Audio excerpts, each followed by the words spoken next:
Whoops, wrong one. Hold on.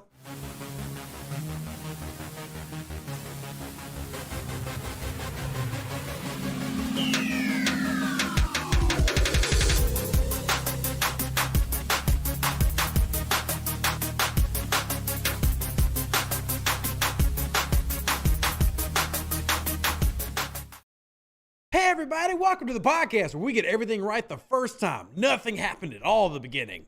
Nothing. Who dat to you? Welcome in, and today I'm in a good dang mood. So hopefully y'all keep me in a good dang mood. Everybody listen? Y'all, we're in good mood today. Why? New Orleans Saints have got no off-field drama so far. All of that is over at the Pelican side of the Pelican side. Oh my God, Zion. My man Zion is a player with a capital P. Ooh, my God. Hot damn. That man loves two things in life, king cake and ass. And he eats both types of cake. He is not a discriminator of any cake.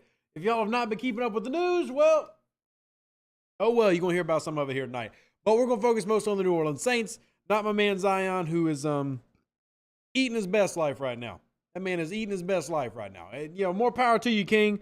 But damn, it's wild to think what his, stepdaddy and family and everybody else is trying to do about him on the court in New Orleans. And this man is just a damn fiend. My man is a fiend. I'm not hating. Please understand that I'm not judging him at all. I'm just saying that man has been icing some donuts, and that'd be okay if he was playing 82 games a season. I honestly wouldn't care. But for as much exercise as he is getting right now, I would expect him to be in better shape. That's all I'm honestly saying right now. Because apparently the bag has been secured and the bag is currently being distributed amongst several beneficiaries. Apparently, Zion can claim many adults as dependents on his taxes right now. And look, I'm so happy for his success, but please, sir, just come play some basketball. I would love it if we were talking about, hey, MVP of the league, Zion Williamson has got a baby mama. Wait, never mind. He's got 4. Damn, I'd be completely okay. But anyway, this is really good for the New Orleans Saints because ain't nothing happening over there that we talking about. We all talking. My man Zion just sugar daddying it up. Call that man King Kane because that man has just got the sugar. Whoo, damn. All right. Twitter's been fun lately. If y'all aren't on the Twitters, if y'all ever just want to laugh, get up on Twitter and check out my man King Kane. We got King James over in LA. We got King Kane down here in New Orleans doing two very different things. Two very different things. But in New Orleans, here's some of the positives. Michael Thomas is back. He is practicing at OTAs. We actually see this man on a football field. Look at that. It might be a practice field, but a field is a field. So TJ, come in and sit your ass down. Shut up. No negativities about Michael Thomas right now because he's actually playing this very moment. He is out on a field. We're also talking about the guys who are like making big up and coming and making impacts. Guys who might make the 53, we're going to talk about that today, including every year we find somebody that we just go, he's going to make the roster somehow. Like he's just shining early. That guy right now is Jordan Howden out of Minnesota. That's one of the names to look at right now. And even, we were talking to a couple of other people, or I was talking to a couple of people. And then also if you are on Twitter, you'll notice a couple of other big name people around the New Orleans Saints media circle really hyping him up. And this is a guy that not only has special teams ability, but also can play safety, slot. And I think Ross Jackson actually called him kind of like a young PJ Williams. So something to keep your eye out on. I think that is pretty exciting. We're already kind of having those type of looks. And no offense to Smoke Monday, but it seems like this year's flavor of ice cream that everybody is really, really hankering for is some Howden. Some Jordan Howden. So name to keep an eye out for, especially if y'all are going to be those fans who go out to training camp and practices here in a month or two. So that's a lot of fun. Just keep name out. That's number 31, by the way, if you're curious what number he's wearing. So yeah, that's fun. Then we of course got a little bit more than that. We've of course, got some New Orleans Saints hate going out there. Pro Football Focus saying that the New Orleans Saints are going to win less than 10 games. They are really kind of just expecting New Orleans to be a sub 500 team again. I guess I can't get too mad on it based on what New Orleans has done previously, but at the same time, PFF's never liked New Orleans, period. So that's not really saying much, but it is still something that probably gets people fired up. And the biggest piece of news for me, probably in terms of Saints over the past week, is hey, I agree with Dennis Allen. You might not have expected to hear that coming into today's show. Like, really? We're agreeing with Dennis Allen today? We were 100% agreeing with Dennis Allen today. Why are we agreeing with Dennis Allen? Because Dennis Allen doesn't want the New Orleans Saints to be part of Hard Knocks, and neither do I. So, yeah, there's some, and that's only pieces of the news. We could talk about Darren Rizzi being one of the leading names trying to speak out against some of the new rules with special teams that are going to be implemented this week. Shout out to Mike, or this year. Shout out to Mike Triplett, wrote about that, talking about the latest rule changes here for what the league is doing supposedly for health issues and player safety. Yeah, I don't know if that's really why the league's doing things. What the league is really doing is the league is trying to do as much as they can to make the game faster and more points scored, because they believe that'll translate to more fans, and more fans translates to more money. Don't be confused. Don't let it get twisted, ladies and gentlemen. The league is not really doing this for player safety. The league is trying to do similar paths that other professional sports leagues have done, like the NBA, like the NHL. They're trying to make it more fast-paced with more scoring, because they believe that's going to get them more fans, and more fans is more dollars. They believe that's going to sell more jerseys, sell more hot dogs, and sell more ads on TV. That's what it is. They want to get the game from being a 3-hour thing down to a 2-hour thing, and they want to make it move, and that is why they're making these moves. Don't let the league lie to you and say it has anything to do with player safety, because it doesn't. It has to do with the almighty greenback, the almighty dollar, those old dead white guys on that piece of green cotton that you carry around in your wallet. That's all the league cares about. Now, there are individuals inside the league who care about individual people. Yes, 100% true. But in terms of the league as an entity, no, they are a for-profit organization who do not care as long as they get paid. But that's why Darren Rizzi's speaking out, because he thinks that these type of moves hurt the game as a whole, hurts the game for not only what it is, but what it should be, what it has been, and what it can be in the future. And I think at the end of the day, this is going to be a constant fight, right? So that's kind of like a little bit of a rabbit trail of some of the Saints news. And I think a lot of other things we're going to see here in the next couple months are just going to keep us excited. I'm in a really good mood with everything so far. I love the storylines. I've loved how camp has gone, and we are definitely going to try to reach out to y'all here in chat and talk about that a little bit more, and then just kind of see if anybody y'all have paid attention to is maybe standing out, maybe you're excited about. The biggest one for me is definitely Michael Thomas participating this early. If you remember this time last year, Michael Thomas wasn't really as ready to go, and people weren't really excited about the receiver room. The names were there, but there wasn't anything like really happening on the field that made us confident, and we're seeing some of those names kind of pop up now. And even on the other side of the ball, Nick Underhill made a comment on Twitter. I know we've talked a lot about Twitter with my little Zion monologue to start the show, but Nick straight out said that, coming in, he was kind of worried about linebackers until he saw DeMarco Jackson. DeMarco Jackson was a big name last year, never really got to be on the field. He's showing out already. So DeMarco Jackson, Smoke Monday, Prince Emili at defensive tackle is another one. Of course, we've got the one that I just gave you, Jordan Howden. We've also got, I think Canal Street Chronicles wrote about Anthony Johnson. These are all some big names to watch on the, just various sides of the ball that could be making an impact and potentially make the 53-man roster. It's very early to do 53-man roster predictions, but I think it's definitely something worth doing in terms of looking at who's kind of raising some eyebrows now. And no coincidence that most of the names I'm going to list are skill position players. I've already told y'all that it's the easiest thing to do. OTAs training camp is find skill position players that really stand out. Michael Thomas stands out because he's Michael Thomas. But everybody else, basically I'm listening off safeties, corners, maybe one defensive tackle. But that's just kind of the name of it, right? Should be worth noting that Anthony Johnson, who is currently fighting for a roster spot, he's the one that got a pick 6 at the Senior Bowl. So you know how the New Orleans Saints love their Senior Bowl players. Love their senior bowl player. So I'm going to reach out real quick to the chat before we get any deeper in some of this. And I'm going to continue talking because we all know that the sweet, sultry sound of Rev's voice, especially since I've been sick at the past, month now.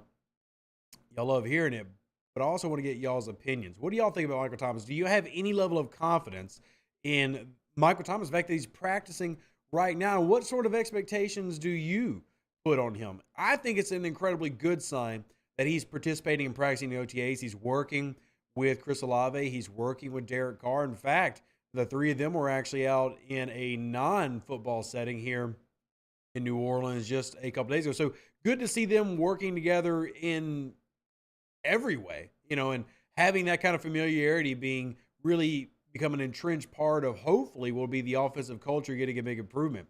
So, yeah, I think that's pretty exciting. Teacher says, I've been high on DeMarco Jackson since he was drafted. Knew exactly why we got him. Young Demario Davis. We've talked about him a lot. I liked both Jacksons coming into last season. We had the defensive tackle and the linebacker. We just have the linebacker now. But I agree. It's definitely something to be excited about in terms of a developmental guy. Sorry, I had to adjust the light real quick. Now, beyond this, the developmental aspect, I will add that I'm not going to put like all my chickens in a basket type deal. But what I will say is we're talking about DeMarco Jackson not being a guy that you have to have as a starter right now. So giving him an opportunity to develop is really exciting because kind of like what TJ's saying, I do see why you liked him and you immediately saw the fit in the draft. And it's the same reason that I'm excited about A.T. Perry on the offensive side of the ball this year. And you just see guys that fit and should they stay healthy can definitely develop into guys who contribute. Dupree says if Thomas can stay healthy and produce at number 2 level, then I'll be happy. I'm assuming when you say number 2 level, you're talking statistically. That's kind of, again, what I said would be a great season for Michael Thomas this year. And again, this is not me. I am in no way trying to put somebody down. No way trying to put somebody down. But I don't expect Michael Thomas to be a all-pro receiver. For me, 750 yards and 7 TDs would be a fantastic. I would be so happy if that was my Michael Thomas's stat line this year. Now, if he manages to get to 1,000, awesome, more power. But man, if he was a 700-yard, 7 TD receiver as a 30-year-old coming off major injuries, I'd be ecstatic. Like that is dream come true. 800, dream come true for me, Michael Thomas. And can he do more? Sure. But man, he's going to be 30 years old.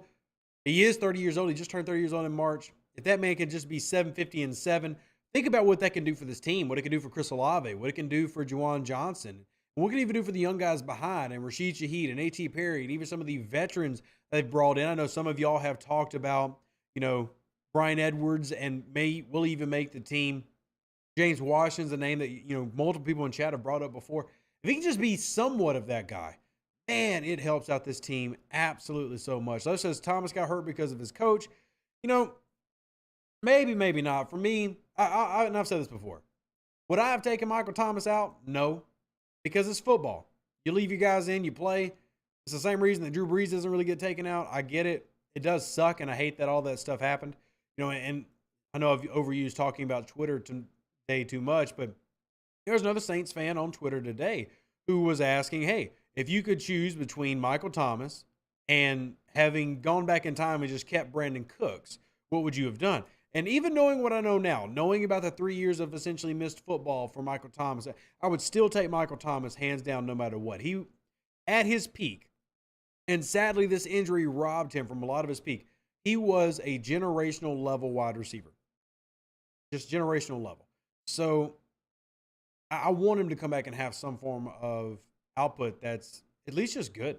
Just give me Michael Thomas. And if he gets to any level near, and I know I've overused it, but I've said if he just got to 80% of Michael Thomas, and keep in mind that 80% of Michael Thomas statistically is really freaking scary good. Remember, his best year of his career was 1,700 yards. But let's not even use his best year of his career, okay? Let's use his second best year, 1,400 yards. Even 80% is still meaning he's a 1,000-yard receiver. Let's use his third best year statistically in terms of yards, and that would be, 2017? He still had 1,200 yards.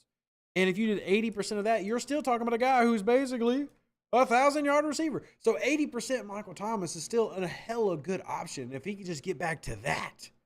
Just get back to that. We'll see.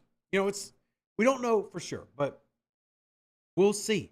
Man, I'm hoping it. And the fact that he's in OTAs right now is such a positive for me that I'm really excited about. And as we get closer to seeing, when training camp is, because I don't think the dates have actually been announced for the start of training camp, like the exact dates. We know roughly when it is because it is every year.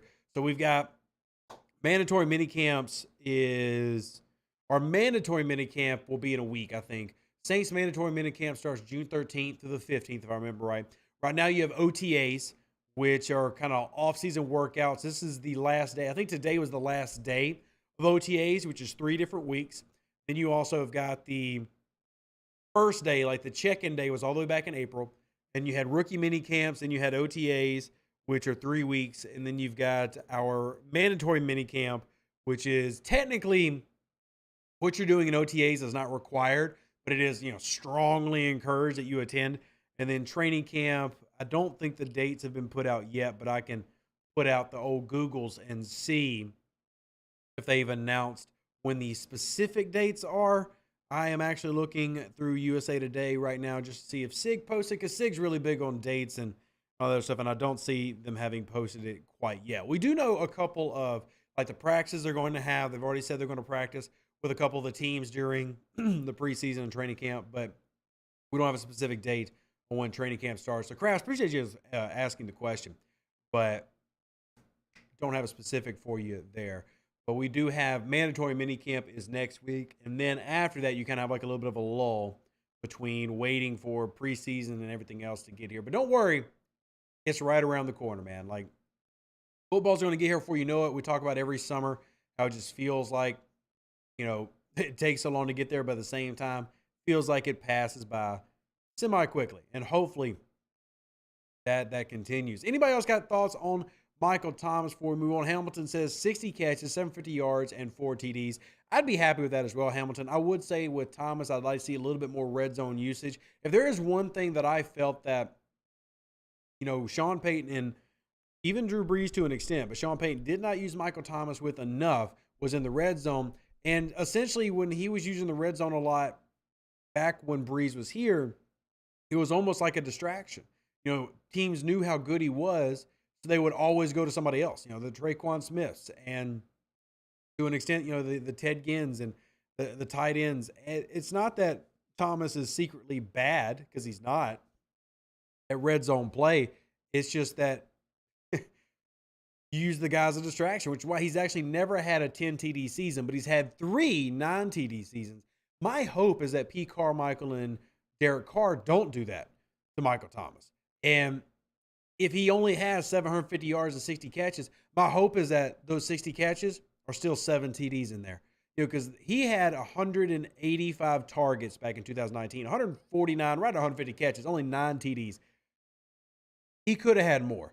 And I'm not saying that Sean Payton and them held him back, because obviously he dominated. Like, he led the league in yards per game. He had like an 80% catch rate. Absolutely insane. It was offensive player of the year.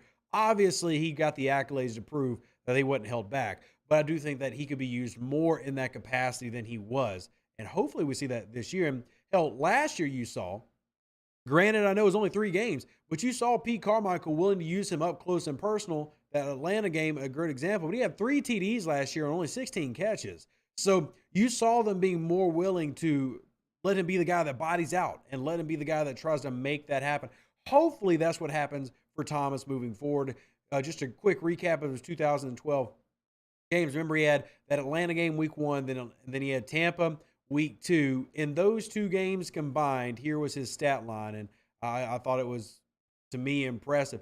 But combine those 11 catches between those 2 games, 11 catches, right at 120 yards, 3 TDs, 10 first downs, and he was catching at around 124 QB rating when targeted. Pretty damn impressive. 1 drop, by the way, in that.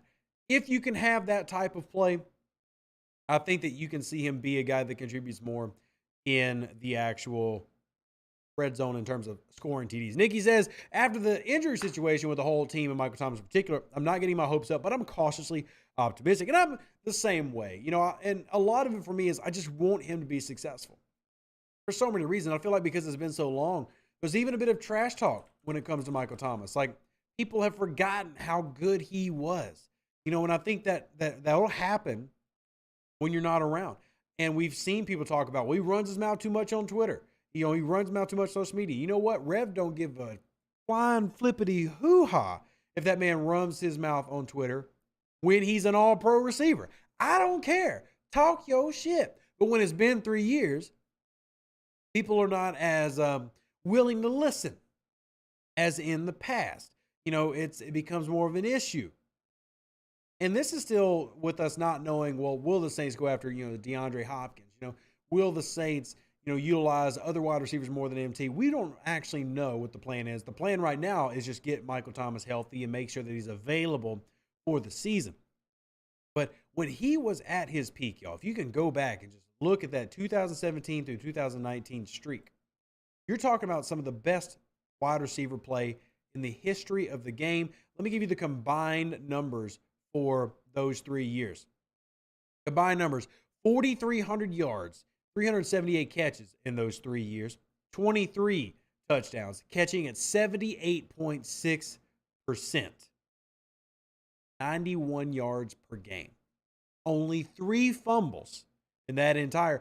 So caught the ball almost 400 times, only fumbled it 3 times. Like, this man was just elite in the peak. Hopefully he can get back to a semblance of that. Let's say, is our quarterback mobile? Derek Carr is mobile in the same way that Michael Thomas is a deep threat. Can he do it? Yes. Will he do it? Does he prefer to do it? No. It's and I've said this a lot. Michael Thomas can beat you in a 7 through 9.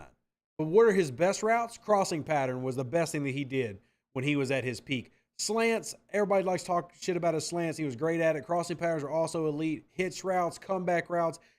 Basically, Michael Thomas was a dog in the intermediate side, but he could do everything. Derek Carr is the same way. So, like, you can go look at Derek Carr. He basically puts up 100 yards rushing every year. He can be mobile. He can escape the pocket if he needs to, but that's not really his game. So he's not he's not Josh Allen. He's not a Patrick Mahomes. He's definitely not Lamar Jackson, but he can move around if he needs to. He's not mobile, but the same way that Drew Brees wasn't mobile but could buy time, that's the thing. Now, there is one thing that I do want to give a negative about Derek Carr. Derek Carr's got a problem with fumbling. I don't know if it's tiny hands or what. That man's got a problem with fumbling. Hopefully less sacks results in less fumbles. But he's led the league in fumbling 2 years. That's not a good thing to lead the league in. Now, last year it wasn't that bad. Last year I think he only had 4 fumbles as a quarterback. Just something to kind of keep your mind on and hopefully see him not do this year.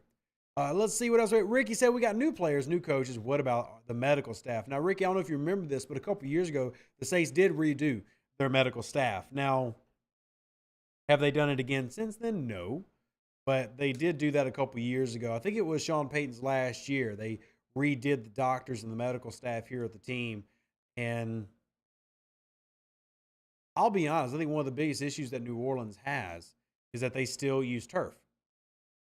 Turf just is bad. Like, there is a strong correlation between soft tissue injuries and stuff and teams that use turf, whether it's in football. We've seen those studies, I'm pretty sure, with soccer, which we can all Google for ourselves. Rev's not trying to, I'm not a, know-it-all on that, but we have seen those things come across, and we can definitely take a deeper dive in that if we want to, if you want me to go do some research, compile some data. But in terms of quick cursory looks, we can definitely acknowledge that those reports have come out a lot, especially in the past decade and, 2 decades, that turf is not good in terms of injuries, that there's a stronger correlation between certain injuries and turf. So I think that's something that New Orleans needs to look at, not just from a medical staff. And I will say that, yeah, medical staff can definitely get stuff wrong. Remember when medical staff got Delvin Breaux's broken body parts, just missed them. How do you miss that? Who knows? And they did change after all that. So, Jerry, good to see you, man. definitely excited for your birthday this month. Appreciate you being in chat. He says, I can't help but I love my Saints. I'm always going to think the best of us. Yeah, for sure. That's how it should be. That's absolutely how it should be. We should always look for and think for the best for our team. I mean, I'm big on that. I think positivity is a better way to look at any sport than negativity. But that's also there are just fans out there who are going to be negative. It's Derek Carr joined the team. It is what it is. So he's the quarterback now. And there are still certain individuals out there who are like really harping about Jameis Winston. Hey, I rooted for Jameis Winston. Still believe Jameis Winston didn't get near the proper shot he probably should have gotten. And he definitely should have been played after his back injury, all that. End of the day, it no longer matters, right? We got to move forward, be positive about what could happen and hope that that's going to happen. I think that's the way to look at it. And we'll just kind of see where it goes from there. But I'm big on that. Mike, good to see you. How you doing, man? Who that to you? Bam says Nick Fairley. Yeah, the Nick Fairley situation was also rough. But, shout out to Fairley. I hate that it ended the way he did. I'm sure he's still got to this day probably a little bit of sour towards New Orleans. But I also don't blame New Orleans for the call they made when it comes to that. I really, really don't. Random interjection just because Nick just posted this. And I will always try to give some shout outs to New Orleans football because Nick Underhill should be greatly respected for the work that he puts in. The NOLA football app will be dropping within a month. I think is really cool.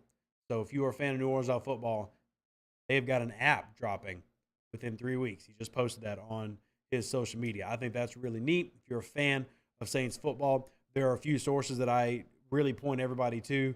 Mike Triplett, Nick Underhill at New Orleans football is one of those places. Locked On NFL / Locked On Saints with Ross Jackson is another place that I really love. Maddie and what she's doing with Tulane ball. She also comes over to football with the Saints during the season. All that. I'm a real big fan of supporting all the peoples. Real big fan of supporting all the people. So one more wrap around. I want to hit the topic that I put up on the title of today's show. Dennis Allen doesn't want New Orleans to go on Hard Knocks. Now, I mentioned this months ago that I had no desire for the Saints to be anywhere near Hard Knocks. I know that there are fans who like it. And with that in mind, happy to hear if you were in chat and you want to see anybody on it. There's actually an article on CBS a couple days ago that basically said that the NFL might be having trouble finding a Hard Knocks team because every team that qualifies doesn't want to be on it. Like none of the teams actually want to be part of Hard Knocks. Now, for those who are not familiar with the qualifications for Hard Knocks, team has to have, or they have a first-year head coach in place. That's one of the things that can be part of it. So it's part of the formula. They haven't had a playoff berth in the past couple of years, or they have not appeared on Hard Knocks in the last decade. So all those things kind of make them eligible. The 5 or 4 teams that are being considered so far this year, at least the ones that have been talked about, the New York Jets, Chicago Bears, New Orleans Saints, and the Washington Commanders. For me, and I know a little bit of bias for a couple reasons of why I don't want New Orleans to get it, the obvious story would be New York. Here's why I think the New York Jets should get it. New York Jets should get it because, one, they're New York, they're a larger market. And I often talk about how media does not give smaller markets the respect they're due. And I'm kind of being a hypocrite here. And you're right, I am. But send that trash show over to a big market. So, in terms of a marketing perspective, sending them to New York makes more sense. You've also got the Aaron Rodgers storyline, definitely more marketable than the Derek Carr storyline. New quarterback, new city. Yes, Derek Carr to New Orleans is new and it's different. It ain't Aaron Rodgers, right? To me, the New York Jets are the obvious choice for who should get Hard Knocks. Washington Commanders are also interesting with the whole regime change going on, right? Like, you're going to have, and when I say regime change, I'm talking about ownership change. That could be a very interesting story to follow. And honestly, from a football fandom, I probably would like to see that story. I would rather that happen. I don't know how the Chicago Bears or the New Orleans Saints storylines are exciting to anybody outside of their respective cities. And I really don't know how many people really want a New Orleans Saints Hard Knocks. And if you are one of the 80, 90 people watching the show live, and even if you listen to the show after the fact, you want to hit us up on our Facebook page, Twitter, whatever, and you do want to see, feel free to speak up. I'm completely open to any opinions, but I've always been a very long-term believer that Hard Knocks is a massive distraction. It's a negative. It hurts the team more than it helps the team. And maybe that is just me being, negative. And I just gave a whole spiel about why it's so important to be positive. But maybe that is me being negative. But I truly just don't see where the value is for the team when it comes to Hard Knocks. Does it actually make things better for them? Or is it just a distraction to get in the way of players and development and new guys and veterans? And because, with these type of shows, they're looking for storylines. And if they can, breed in a little drama, find some drama, poke an anthill that don't need to be poked, they're going to do it because it's a TV show. It's for ratings. They want to be all up in that. And I get it. And I think New Orleans has a very strong and special locker room. And I think that this locker room this offseason so far, and I know it's early, has looked better than it has looked in a couple years, right? I don't want something to destroy what is already a team on the precipice of either greatness or awfulness. And that's just the truth, right?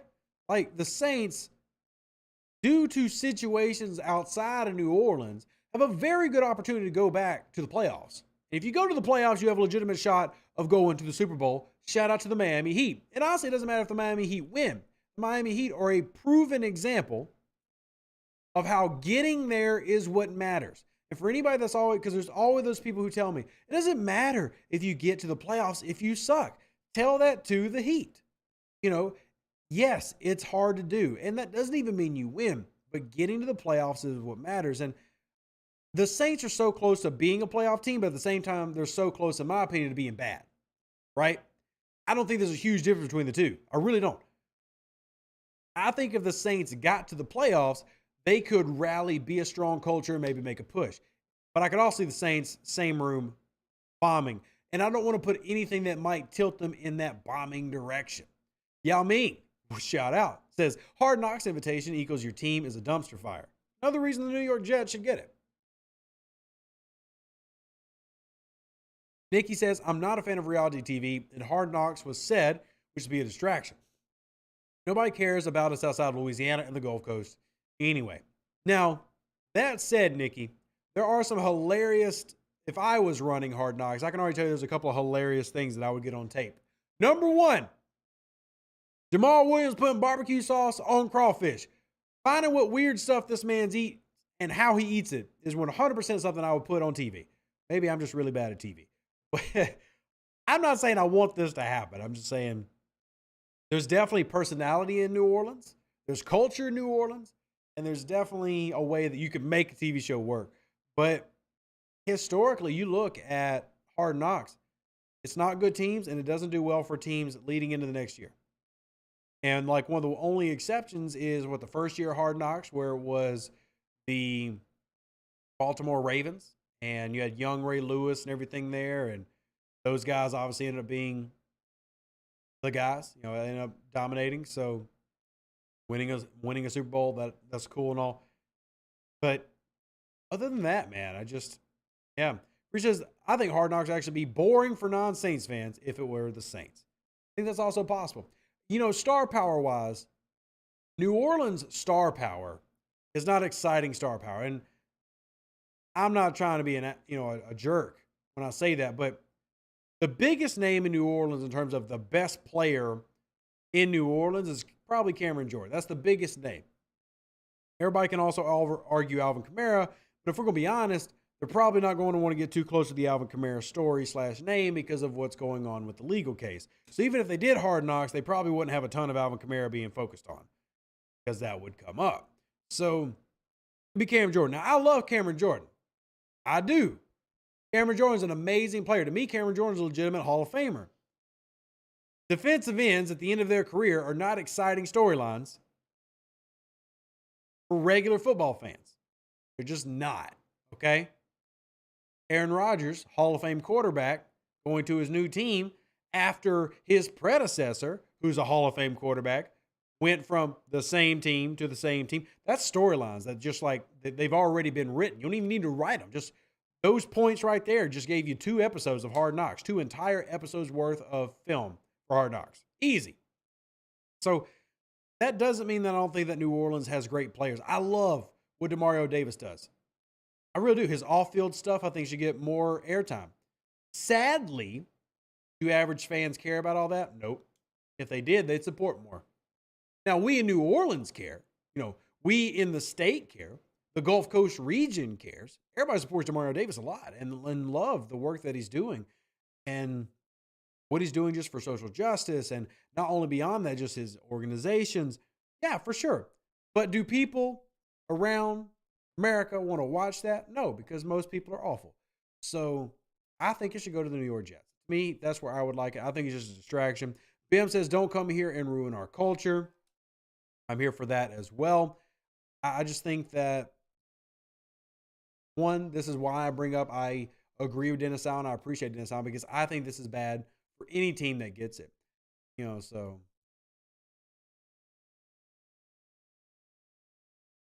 Wow. Okay. I can't repeat what I just read because I refreshed Twitter. I'm going to put it in my Discord, though, because this Zion Williamson stuff has just gone, wow. Oh, man. This has been some stuff. Oh, man.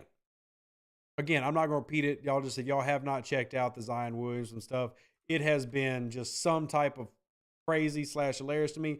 Join the Discord if you haven't already. All that stuff's been in the Discord. Whoa, goodness. Joseph says, I'd rather us just do us and screw that show, but it is what it is. See, Joseph, I'm right with you, man. And I think that, the league can choose whoever they want to, but I also think that the Saints and other teams can definitely, if you make it apparent that you are not going to be very compliant, what incentive do they have to jump on and bring you on their show? Now, we know that Roger Goodell does not like New Orleans. Like we all agree to that, right? We all acknowledge that. Goodell don't like us anyway. So why would he want us on his flagship TV show? But regardless, New Orleans is up for the running. But I honestly would be surprised if New Orleans gets picked. I really would. I think that it's unlikely. And when CBS put out that article a couple of days ago just talking about the fact that other teams didn't want to be part of it either, I don't necessarily think that moves it anyway to moves it towards New Orleans. But I will say that if you look at Justin Hardy, you remember Justin Hardy? Great special teamer, loved him when he was in New Orleans. He's with the Jets now. And he actually came out and tweeted and said, y'all can give Hard Knocks to another team because they're trying to focus and win, and that Hard Knocks is a distraction. I think you find that a lot of the players don't like Hard Knocks, right? I find like a lot of the players don't like it. Now, they might watch it and stuff, but I don't honestly think they like it. So, is what it is. Mr. Don said it'd be entertaining for me personally, but I don't want it to happen because I think it's a distraction for the team. That word, I think, is going to be the most common word we hear in regards to Hard Knocks. It's a distraction. And again, I say that because I really do believe that New Orleans is just as close to being a good team, playoff team, as they are to being a bad team. They are literally just that close. I'm not here to try and make that sound like I believe New Orleans is a Super Bowl team right now in June, but I do believe that they can make that type of a run. They can make that type of a push. Hell, I'm rooting for Miami to bring things to 2-2 tonight in the NBA Finals. I really am. I want them to be the team that wins. What they play Friday? Is it tomorrow or tonight? Either way, the next game is actually in Miami. Denver's going to be back there. Denver's up 2-1. I'm rooting for Miami. They're the underdog, right? And I actually love the Denver Nuggets. The Denver Nuggets are one. Here's why I love them. One, they're not the freaking LA Lakers. I love it that they're not a big name team, big market team. They're the Mile High City team coming in. And I also love the fact that you've got a guy who is, in terms of statistics, is putting up stuff that very few humans have ever done, is finally getting a little bit of the recognition he deserves. Now, I'm not talking about Jimmy Butler, even though I think Butler is absolutely amazing. I'm talking about Jokic. And the man is just putting up just consistent triple double after triple double and put up the first triple double in NBA Finals history. The man is bonkers, but has never gotten the respect he deserves because one is right now in Denver, and two, he's just an old school big man. He's not the exciting slasher scoring crazy threes like Steph Curry. And we can argue any other reasons y'all want to bring up, but all of this to say that I want to make the playoffs. As New Orleans, as a small market team, I want to make the playoffs. And once you make it to the dance, anything can happen after that fact. Anything can happen. But anything that gets in the way of New Orleans, this to me would be a distraction, lessens the likelihood of New Orleans reaching that goal. Because I don't see this team like I did in 2018 or 2019.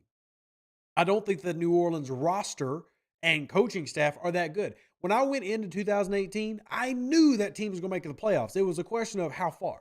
2019, you knew that team was going to make the playoffs. The question was how far, right? I don't know this team's going to make the playoffs. There's no guarantees on this one. So you need to make sure that you're looking at it from perspective of everything that you need to go your way needs to go your way. So if there's anything you can prevent, you prevent. And one thing that hopefully gets prevented is hard knocks. That's my 20-minute spiel on the topic. Clapper says teams who went on hard knocks and had a winning record. Are you talking about right after the season they were on? It said Lions, Cowboys, Rams, Texans, Bengals, Jets. Decent number of teams, not a guarantee tank. You're right. But keep in mind that hard knocks have been going on over 20 years. In fact, let me see if we can Google this while we're doing this. Record of teams who went on hard knocks. I'm just curious.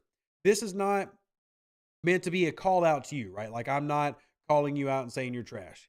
So I'm going to start with, because I quick Googled, found an article from 2020. So the Raiders, they went 7-19, and then they went 4-12. Browns 7-8-1, then they went 0-16. Bucks 5-11, then 9-17. Or I'm sorry, 9-7. Rams went 4-12, then 7-9. Texans went 9-7, then 9-7. Falcons 6-10, 4-12. Bengals 11-5, went 10-6. Dolphins 7-9, then 6-10. 2011, we didn't have it.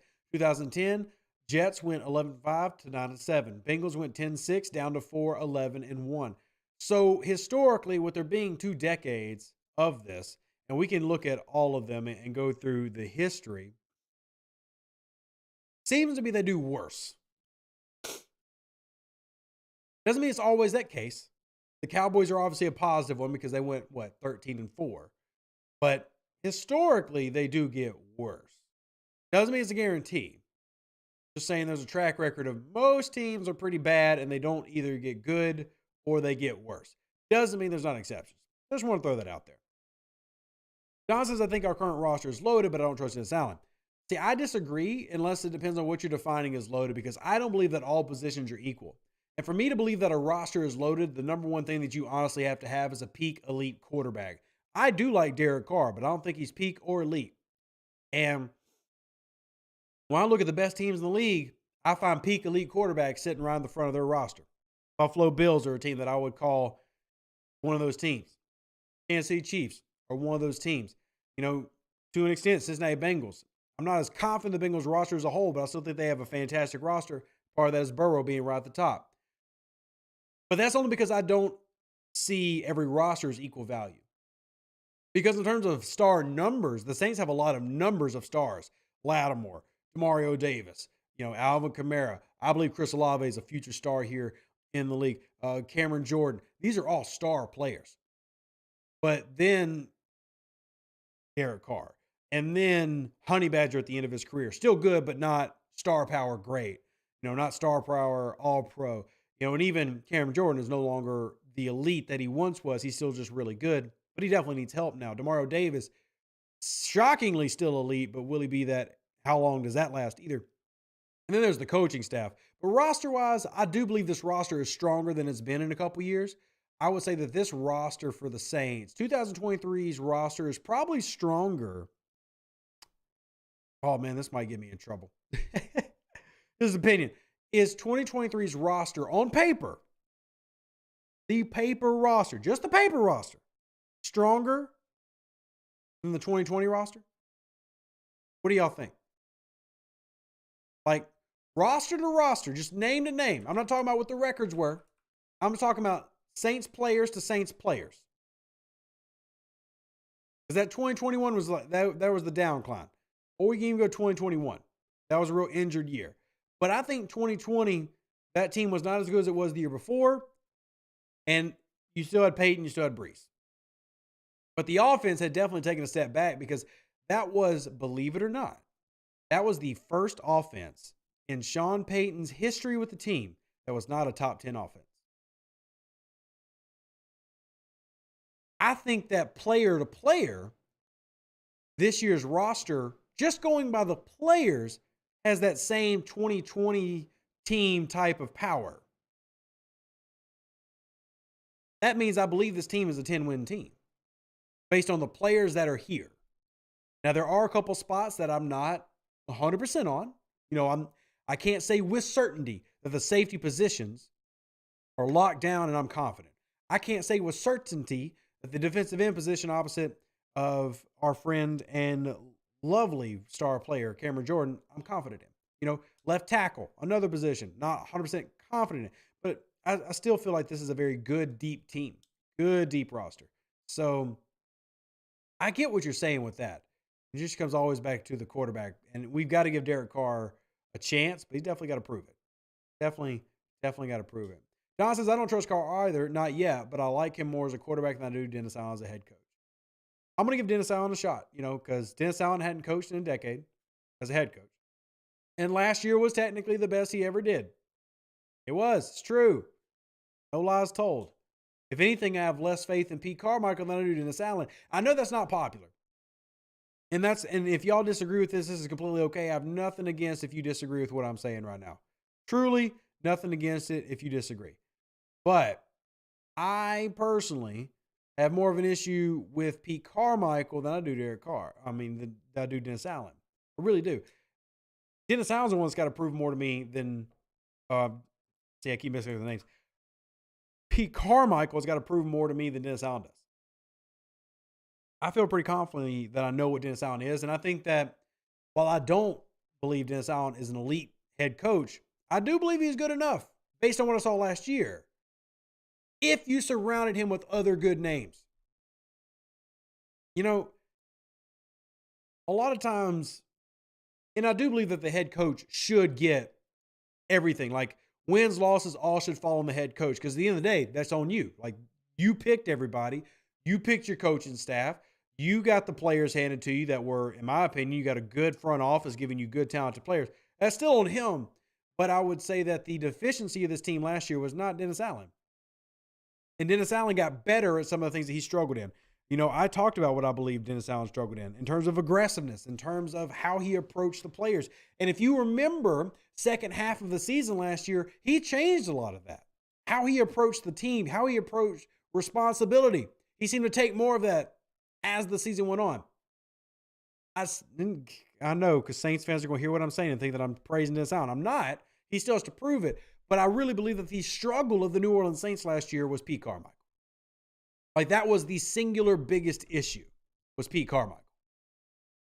And if you can have any level of improvement there and maybe giving him better offensive players, which is what they did this year, you can give them better players and Pete Carmichael can be better, then maybe this team can go up a notch. Because I do love pointing out that since Dennis Allen has been with this team, whether as a defensive coordinator or head coach, you have had 6 years in a row where the New Orleans Saints have not given up more than 350 points.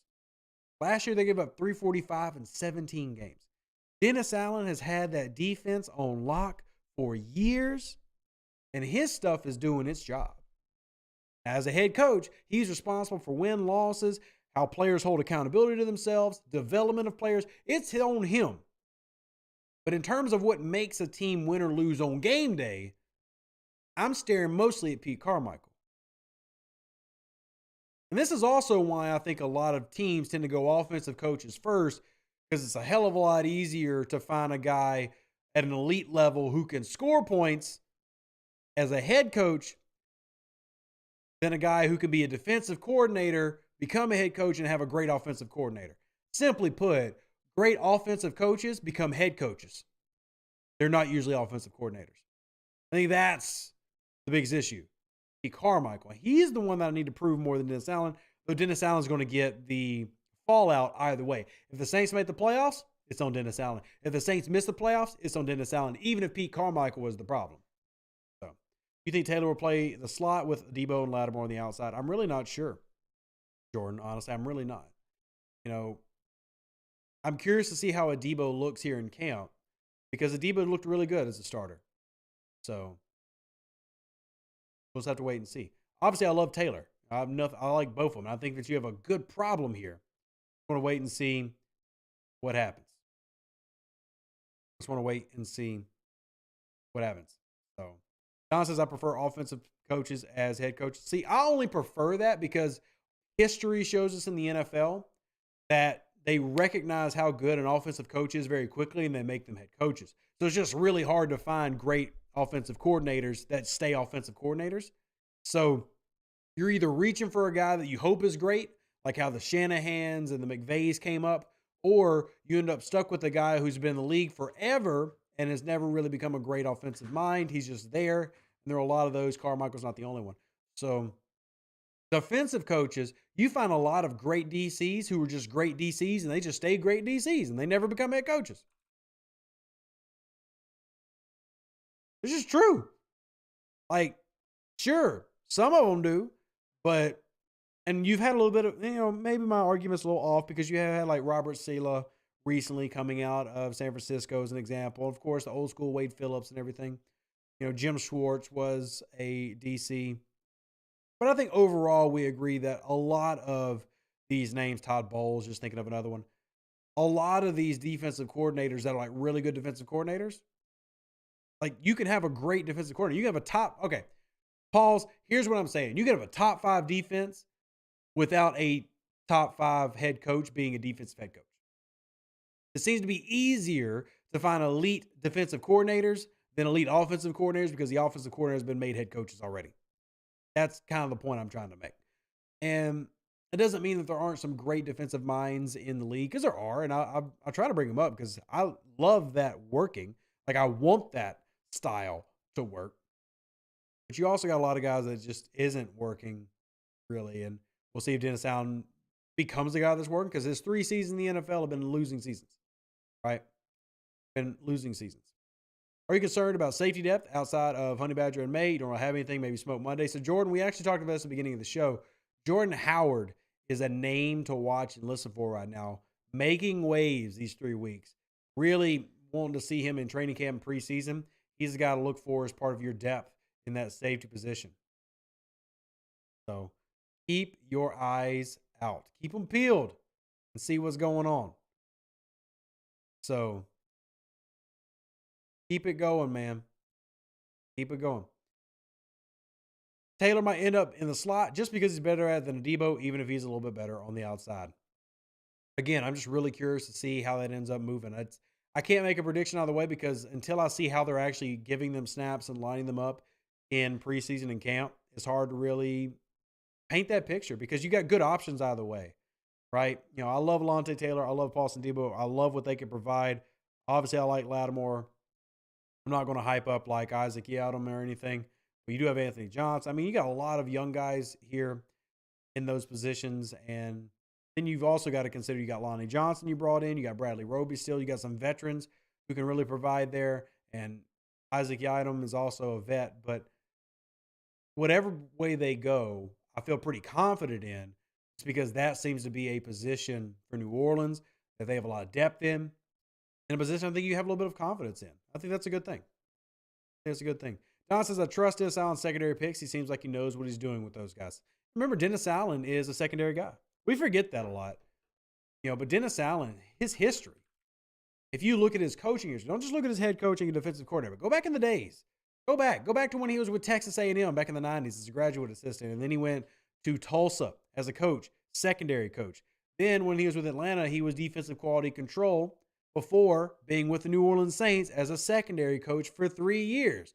And then he became the DC for the Denver Broncos. And then he was the head coach for the Oakland Raiders, all because he's a defense but secondary focused guy. Now, he did have a couple years where he was doing a defensive line. He was actually an assistant defensive line coach with New Orleans back in like 2006 maybe. But he was the secondary coach in 08, 09, and 10, which is why he has a ring with the team. So he's got a lot of history at that position, and he's shown that he could be a really good guy there in terms of he knows what he's doing in the secondary. Now, he's brought in some great names to help him. Chris Richard, one everybody knows, Aaron Glenn. I think that he not only has a good eye for secondary, I think beyond that, I think that he's shown, at least to me, he's also got a good eye for coaching in that area, bringing in guys who really help as well. So Joe Woods is going to be your DC, but your secondary coach is Marcus Robertson, who's another name that I actually really like in the space. And he was a defensive backs coach for the Arizona Cardinals. I like him. I think he's going to fit in well with Allen. I think Woods will as well. And we'll see how that ends up working. But that's the position that I usually give him a lot of confidence in. I give him a lot of confidence in. Now, do I give him the same confidence on the defensive line? No. But that's also why you brought in Todd Grantham. Now, Allen is, again, he's had experience coaching defensive line. I think he knows the position. You still got Brian Young here, your pass rush specialist. You got Todd Grantham you just brought in. So, yeah, lots of names, man.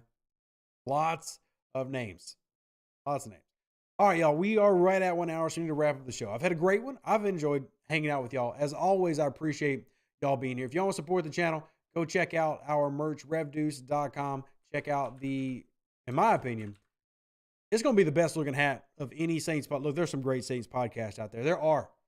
And I'm not here to diss any Saints podcast.